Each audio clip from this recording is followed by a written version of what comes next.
Okay, welcome everyone to the joint archaeological seminar in the Department of Archaeology and the Archaeological Society. So this week we're very happy to have Doug Bolendar talking to us from the States. Many of you know Doug.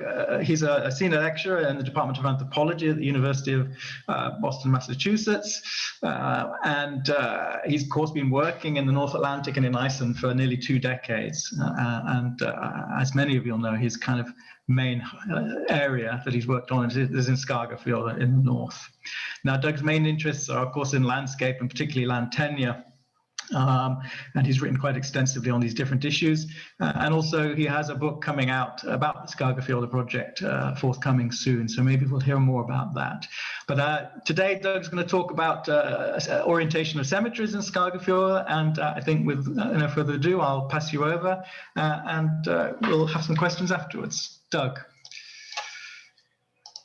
Thank you, everybody, for having me here to speak today, and especially the one really tiny nice thing about COVID is that these things are online.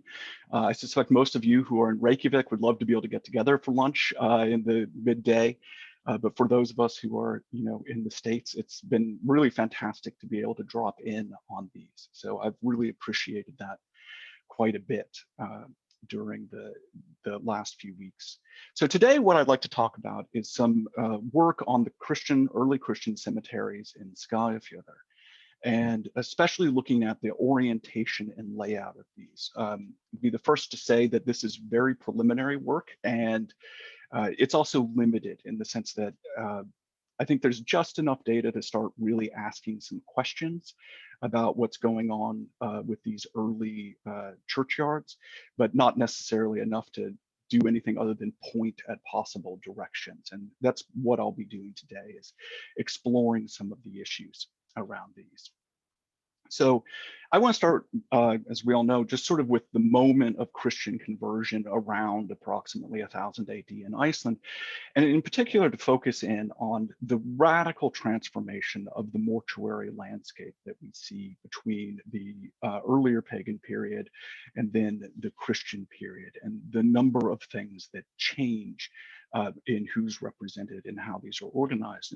And part of the idea here is that when Christianity comes into Iceland, it creates a problem and an opportunity for people to rearrange their ritual landscapes. And so there's a sort of radical break that occurs with the past in that moment, not the least of which is the complete relocation of the primary sites of burial, which used to be away from the house and then moved very close to the domestic spaces.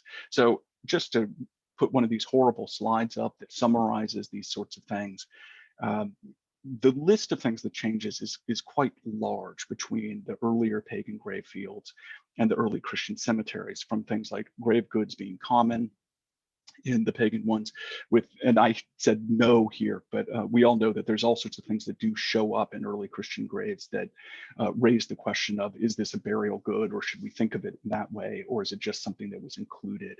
The pagan grave fields have very few burials, and they tend to not be very representative of the overall population. They're heavily biased towards older adults and towards males, whereas the early Christian cemeteries are much more inclusive in terms of numbers, age range, and gender, although they do appear to be gender segregated, with women being interred on the north side of cemeteries and men being interred on the south side. So it's just saying the location is different. The pagan grave fields are usually away from the main dwelling site, whereas the Christian cemeteries are usually very, very close to the primary house, often just a few meters from the front door, which means that there's an entire new ritual space that's created on the farm, probably having to supplant earlier locations that were there.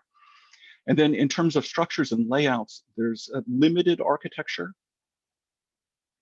associated with the pagan grave fields, and the alignment of the graves is often related to the basic topography. And there's new work that's suggesting that there's at least some structure at some of these cemeteries, but it's still fairly limited.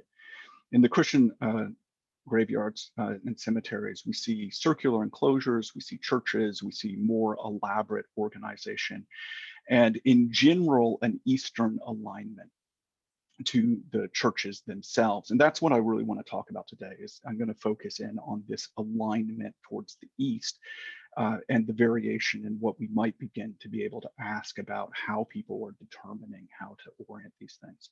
One thing that does stay very much the same between these two periods is that the household and the farm seems to remain the primary social and geographic locus of burial. So it doesn't seem to be necessarily a lot of burial that's in a larger community tradition.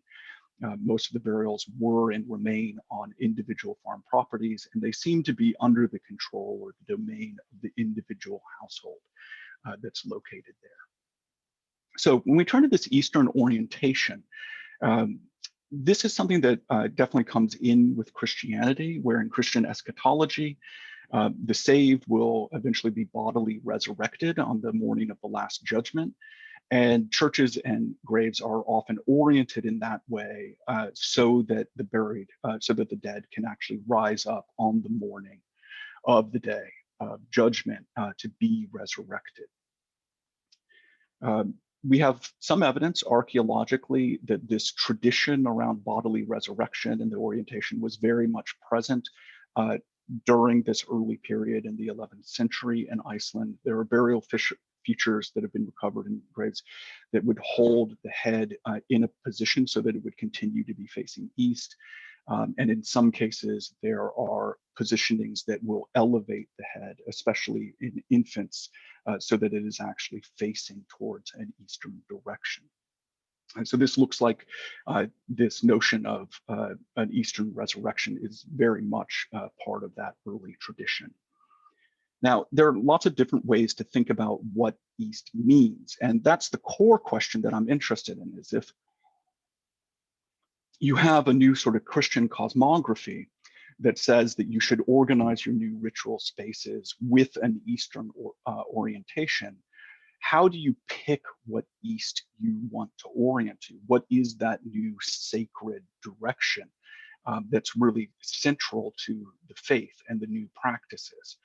So there are lots of ways that you could be East, and there are a few specific ways that you could solve this problem that have been solved traditionally within European Christianity. One is to orient it towards what's called equinoctial East, or due East in a geographic sense. Churches are sometimes in some traditions oriented towards Jerusalem as the center of the world. They're often organized towards sunrise on particular holy days. For example, if you have a dedicated church to a particular saint, you would orient it to the location of sunrise on that day or on Easter. And of course, you could also do this based on local systems or just traditions of how you orient within the regional landscape. In particular, in early Iceland, there's a very limited footprint institutionally of the church. The simple thing is, I think we really all don't really understand exactly how Christian ideology and doctrine is circulating within the community, and certainly how it's being enforced. There doesn't seem to be any sort of effective institution that would be rigidly telling people or enforcing people how to solve these problems. But obviously there would be a great deal of communication about it, and then potentially individual communities or individual households deciding how to solve this problem themselves. And there's some evidence that we'll see that goes with this. So the other side of what I'm particularly interested in is not just how are they organized, but also how did the community, and do we see any evidence of how local communities in Iceland solved this problem or communicated about the tradition of what is East. So I'm going to focus on a series of cemeteries that have been fully or partially excavated in Skagafjörður. It's one of the areas where there's been a lot of work that's been done on these early Christian cemeteries, a great deal of it due to Gudni Zoega and the church project that she's run there for a number of years. And so we have a sort of concentrated location. I've just started looking at some of the other fully or partially excavated early Christian cemeteries from other parts of Iceland. But since most of them are local, isolated in their landscape, in other words, we only have like one excavation from a particular region, I'm not going to talk about them today, at least not in detail. I'm going to concentrate on this area where we have a series of them within the same environment, and presumably where people would have known what everybody else was doing when they set up or established their own churches in relatively rapid succession. As far as we know, all of these cemeteries were established in the early 11th century. They all are after what's called up here the 1000 tephra layer, which is actually a little bit rough in its dating. It's probably anywhere from about 980 or a little earlier to about 1020. We don't have it any more precisely than that, but archaeologically, all of these cemeteries are after that point, and they were all have quite a bit of activity before the Hekla 1104 tephra. So they're largely contemporary when they're established. So the main ones I'm going to look at are Neðri-Ás, up in Keldudalur, which was excavated by FSE and Ori Vessensen and Hilda Gestadlers back in the late 90s. Keldudalur, which was excavated by Gudni Zoega with the biggest Skagafjörður, and the Holoran sunk in the early 2000s. Stora Seyla, which was excavated by Gudni and I back in 2012, 2013. Two small excavations at Hegranes thing in Midgrund that Gudni did in the late aughts. There's a number of other ones that Gudni has done with isolated graves that I'm not going to look at just because I haven't had a chance to analyze the data. And then two that were excavated as part of the most recent Skagafjörður Church and Archaeological Settlement Survey at Hegranes, which is just one grave, and then Keflavik, where the entire graveyard was excavated. So that's the main set. So there are a number of commonalities in these early churchyards in Skagafjörður that certainly indicate that there's a local tradition about how to lay these out. All of these churchyards have circular enclosure walls. They're actually very similar in size where we have them preserved, like at Seyla and Keldudalur and Keflavik. They're about 16 to 18 meters in diameter, and certainly suggests that there's a local tradition about the size that you establish these things. And they certainly would have been big enough to hold all of the early graves. At Seyla, for example, they're quite spread out in that space. But these features seem to have been laid out when they were established. And then they all have small central church structures within them. And the burials themselves are primarily laid out on the north and the east and the south sides of the church itself, although this varies. In Keldudalur, there are some to the west. Some of them have burials in the church and some of them do not. All of these churches have different Eastern orientations. And for all of their commonalities, there are other variations in burial practice that I'm not going to talk about today at all. But they also do seem to show some shared principles in organization and in orientation. And it's those that I want to talk about. So one of the first things I looked at beginning to analyze these data is looking at sunrise locations. Like, is there something about where the sun rises at each one of these cemeteries that would say something about how they chose the Eastern orientation? Because that's certainly a tradition within medieval European Christianity. And this ends up being really complicated. There are all sorts of calculators to go out and look at where the sunrise would have been on any particular day in the calendar, including going back in time because the Earth's angle changes a little bit. So where the sunrise is on a particular day in 2021 is not where it was in, say, 1000 AD. But at the same time, there's a lot of issues with where the actual location of the sunrise would be due to solar refraction, solar panels, mountains, and the viewscape itself. So if you have mountains on your viewscape, the sun will appear on that horizon or above the mountains at a different time. And there's a big movement, obviously, up in northern latitudes. So the sun between the summer solstice can be anywhere from almost due north with that refraction all the way down to the winter solstice, where it's at about 160 degrees east of north. So throughout the year, all of these locations are places that the sun could rise. So again, this sort of idea about apparent sunrise and how to calculate it is a little bit mechanically difficult. This is the churchyard at Keflavik, and you can see it's pointed off this way, and the church is there. And the sunrise, when you actually look at it from where the church is oriented, would have been about on March 22nd, where you would have seen it.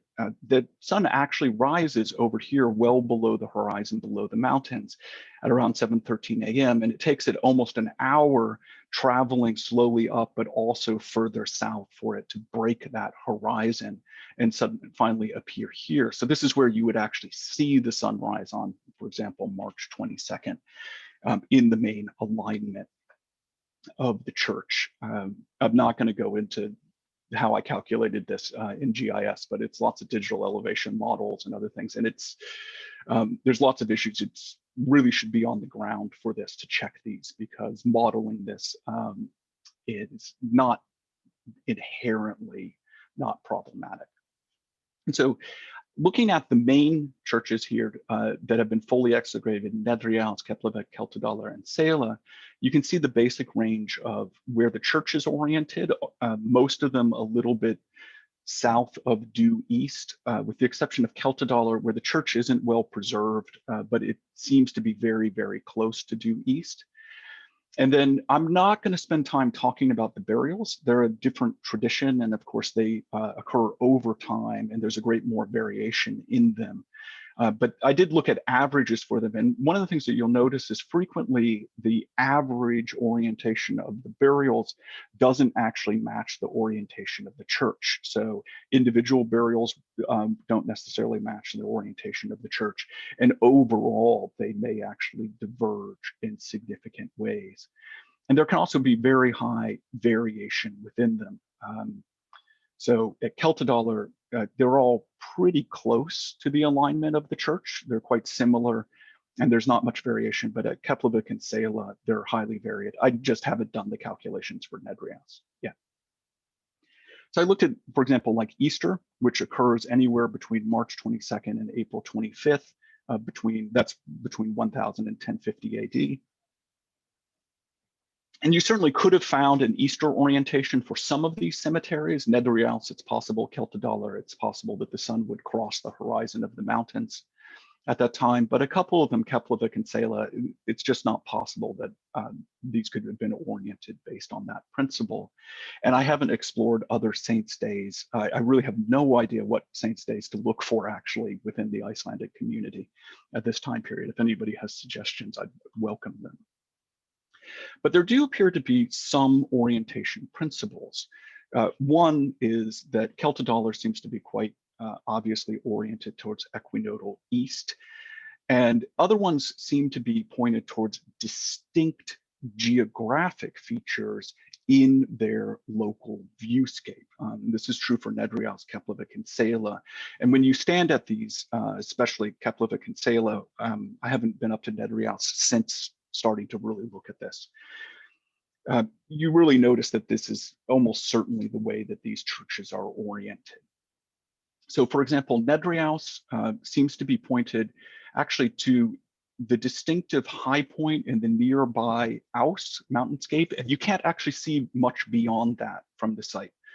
So it does seem to be basically picking an east from the local environment. Keflavik, the church itself seems to be oriented back in Gufadalur, which is the dominant sort of break in the eastern mountainscape of Bolendar in that direction. And you can see that here, that you can really see the ravine, and it's quite broad, but it does point sort of right back into it. Seyla has a very similar kind of principle going back into Djúpadalur, with both the graves and the churches, the church there. And again, Keldudalur, which appears to be oriented towards equinoctial east, is interesting because this is the one site in Skagafjörður where there is not really much of a view to the east. The church itself is down in a little low area, and there's a low ridge that rises up very close in the landscape that largely obscures the viewshed to the mountains to the east. It's a little hard to reconstruct right now because there's new buildings there that are in the way. So it's hard to stand there and actually see what you really could have seen. But I find it particularly interesting that in the one site where there is no dominant geographic feature is also the one where they seem to have used a sort of abstract principle to orient that site. It's a one-off, but I'll note that Hofstaðir in Mývatnssveit seems to have a similar kind of geographic situation and perhaps a similar solution. It seems to be very close to equinoctial east. And the view to the east is quite limited. It's just a low rise and indistinct rise up to Hofstaðir.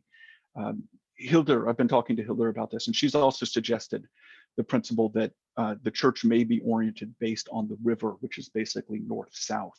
So that if you have a valley orientation that's north-south and you picked an east that was perpendicular to the river, you'd also end up with a sort of equinoctial east. And at this stage, I wouldn't suggest choosing between those options. So the other thing I was very curious about is like, this could be, and to some degree is, a just so story in which each church is sort of pointed whatever way it is.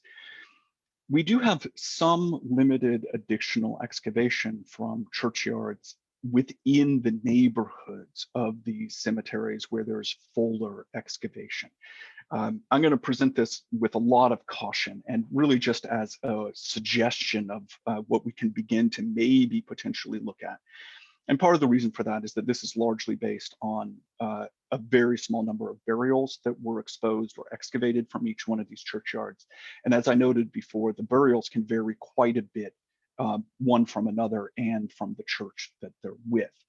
So this is suggestive, but you don't get to excavate that many cemeteries fully, so we'll work with what we have. And so these are additional sites at Untitled, Hegranes thing in Midgrund. Just to give you a sense of how limited this data is, this is Untitled, where there's one grave that was excavated and actually pretty good geophysical survey on the church itself, including some of the foundation that appeared in this small test excavation that confirms that it really does have this rectilinear orientation. It's enough to propose a direction from it. Good News Zoega did work at Hegranes thing, where a couple burials were excavated in the northern part of the cemetery, and those can be averaged to an orientation. And then Midgrund, there are a number of burials that were exposed there as well, and an average can be taken from them. But again, this is pretty limited. And so what you end up with is something that looks a little more messy than I'd like it to, but in a way, there does seem to be, in, for example, northern Hegranes, the possibility of a shared kind of community of where you orient things. So Keflavík, as I was saying, has an orientation that goes up into Keldudalur. Untitled, when you look at the church, seems to actually have a similar orientation to that feature, although the burial doesn't fit with it. And Hegranes thing, where we have the burials, even though it's quite divergent, it's still pointing towards the general area of the big valley. And so there could be a local tradition here that says that the east is here within this region. In Lowland Skagafjörður, Seyla and Midgrund, both, even though they're a little bit divergent, they both do seem to orient and have their viewshed located within this major geographic valley. And even though Midgrund is quite a bit to the south side, you actually can't see into the valley over this ridge. So even though the orientation is different, if you were picking a view that went back into the valley, this is a little closer to where that view would go. Whereas in Seyla, this is pretty much straight back into it. So there may be some, I guess what I'm saying is I'm suggesting that there might be local communities about how East was determined that were shared and very much rooted in the local geography. I don't want to spend time speculating about why this would be. Last week, Julie Lund was here and was talking about shared communities, both in burial practices and potential organization of pagan burials in Norway. And I think there's at least, like I said, some suggestion that there are shared communities here where people are circulating about that knowledge. She also talked about the past in the past and how we as archaeologists may think about that. And of course, there's nothing particularly that I can imagine that's Christian about these valleys or why they would become a Christian location. And so the most likely kind of scenario is that these are related to earlier systems of orientation that perhaps dominate East. They could be ritual or not, and that they are then getting pulled into the new sort of Christian cosmography, but it's preserving elements of earlier orientation systems and awareness within those communities. So in the last little bit here, what I want to do is actually look much more specifically at the cemetery at Keflavik. And the reason for doing this is both to complicate this story about East, but also to, I think, demonstrate the degree to which these early householders were very, very concerned with the orientation of this new ritual architecture. And Keflavik is unusual to the extent that it has a number of additional features that are found in the cemetery that can actually, from an archaeological perspective, show us how elaborate and detailed their concerns were, and also illustrate some of the mechanisms of how, at least at this site, they laid out these orientations. It also does something where it suggests that there could be multiple orientations that are being used simultaneously within these early Christian burial grounds, and that they could be simultaneously integrated into the initial organization and building of the feature. So not just something where it evolves over time or switches in its organization, but that multiple Eastern orientations could be integral and intentionally integral to the design of the church. So this is this moment where you'll either buy along with this, find it interesting, or decide that I've gone off the deep end. There are moments when you start chasing these things and doing analysis and looking at, linear directions and centroids, where well, at least I feel like I've lost my mind to some degree. You can vote in the comments. It also raises the question of how would you actually integrate multiple orientations into what's effectively a circular structure? And again, in Keflavik, we do have some evidence for how they did this. So Keflavik is a site that relocated during the Viking Age, around 1000 AD. We have a low field where the old house and dwelling was located, the home field around it, and then around the time that they seem to have actually established the Christian cemetery and churchyard, they also seem to have moved the main dwelling structure up to where it stayed until the 1970s. And so you can see the churchyard here, the medieval farm mound up above it. And we do not know for certain, but we're pretty sure based on the organization of the entrance to the church that the old house would have been located here. So just an overview of that churchyard and the burials in it, with the enclosure, an entrance that's here, which actually has a turf and stone walkway that extends out beyond the entrance, which we presume goes to the house, but is not entirely clear. Walls, the main burials, and the church in the middle. And there are a number of unusual features here. One of which is there's actually a small channel that's been carved into the churchyard that runs actually from outside of the churchyard enclosure. It runs down along this walkway. It diverts at this point. I think I actually have that in the next slide, do I? Well, it diverts at this point and can either run around the churchyard, sorry about that, or down into the churchyard. And when we first saw this, we thought it was for drainage, that it was bringing water away from the church if it collected here and just bringing it out. But later we found that there's a fairly elaborate drain that was structured into the wall on the southeast corner. This is broken apart by burials, but it does look like it went to that. So this was actually functional to bring water in, through, and out. And there's a sort of vestigial drain in the wall on the north side over here as well. This doesn't actually look like it was ever functional. It's just stones that are laid out. There is a hint of a drain being cut on this side, but it doesn't look like it was ever designed to carry water with it. It just seems like it's there as a symbolic feature. And that's what I want to begin to look at, is these various features that seem to have been put in not for utilitarian purposes, but largely for symbolic purposes, and that how they fit with various orientations. So there seems to be one axial orientation to the church and the cemetery that's integral. And this is the one that's organized around the church itself and its orientation. You can see the post holes and the wall boundaries here, and it essentially matches this. But the church is integrated in its orientation into these features in the wall. So in the outer curb of the wall, the enclosure wall, there's a low stone curb with one quite distinct, actually flat, large stone rock right here that is actually directly in line with the orientation of the church. And from here, actually, both of these drains are equally distanced angularly away from that. So it really does seem like there's an organized sort of viewscape and set of orientations to the east that are organized in the architecture of the wall, these features, and the church itself.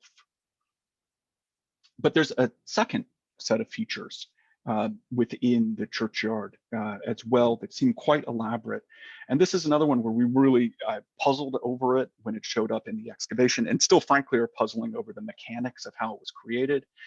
And that is this sort of divoting that runs along here inside of the wall, which seems to be centered around this rock, which is actually a naturally occurring rock. It wasn't placed there, it's down into the subsoil, but seems to have been centered on this. And I've actually looked at this basically when we did high resolution photogrammetry, built a digital elevation model of it.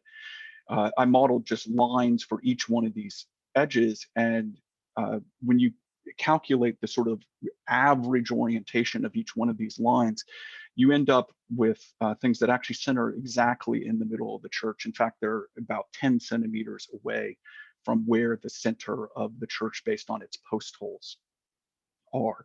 And so I really can't imagine this is accidental, even though it's very strange as a feature. But when you have a center based on this stone, it doesn't actually fit the alignment of the church and these other features. It fits through here, through the center of the church, and actually goes exactly up through the entrance of the house. And so as sort of odd as this is, it does seem like there are two integral orientations that were built into this cemetery from its very initial organization. It's sort of one of those MC Escher puzzles where you can't, every way I've tried to make these sequential, there's no way they seem to both, you can't build the churchyard this way without doing both of these things simultaneously. And so again, you have these sort of two orientations that seem to be central to the church itself. And the last little bit I'll talk about is how these are integrated into the broader landscape, and propose sort of a sequence of organization that is purely descriptive, because I don't really understand it. But as I said, the church seems to be oriented towards a major feature within the viewscape, whereas this secondary axis that seems to be integrated, it seems to have something more to do with the local landscape. Here, we've done a great deal of geophysics, coring, and test excavation, which does seem to have detailed out the old longhouse down in the field. It is very clear that there's a doorway right here. I do not want to make too much of this, but if you do orient and project this secondary axis, it literally goes through the front door of the old house. And if you imagine that the front door of the new house was here, all of this is connected into a line. And what's particularly strange about this is that the center of this orientation is this natural stone that just seems to have been there, which would suggest an overall sequence of something like you have an old house, you decide to relocate everything and build a cemetery. There's essentially a natural rock that is somehow between these two viewscapes, create up basically organization of a churchyard, and then create a secondary axis that is oriented towards this major feature for that orientation of the church. And then you end up with this very, very complex geometry. I'm not entirely sure that I buy this explanation, but whatever's going on, the people who built this, there's no question that they were very, very elaborately concerned, not just with how to point the church, but with actually constructing features that would sort of symbolically ground that within these multiple Eastern orientations. And so just to sort of wrap this up, like I said, a lot of this is speculative, but I think there are two things that are really clear from the work in Skagafjörður, and I'm looking forward to exploring it with other churches in other areas, which is one, that there do seem to be multiple organized orientation principles with these churches. One that seems to be based in local geography and viewscapes, and another that does seem to have a sort of abstract equinoctial orientation that sometimes shows up, particularly in the absence of an obvious local Eastern orientation feature.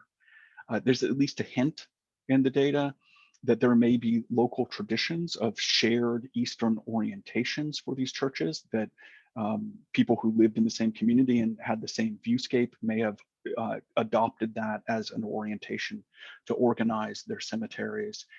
And finally, just that there is a lot of extremely, at least in some cases, elaborate attention paid to this. It's not necessarily just a matter of going out there, standing and picking a point and then building the church. There may have been elaborate structures, elaborate potential rituals around organizing these churchyards. And that just because there aren't necessarily preserved architectural features that go with this in all of the cemeteries like Keflavik, it doesn't necessarily mean that the people who laid out the other ones weren't as elaborately concerned with it. So with that, I'll stop and say thank you for joining us, and thank you for your attention. And I'm very happy to field questions or suggestions or commentary, callbacks from the edge of madness, if you feel like that's necessary. Thank you. Thank you very much, Doug.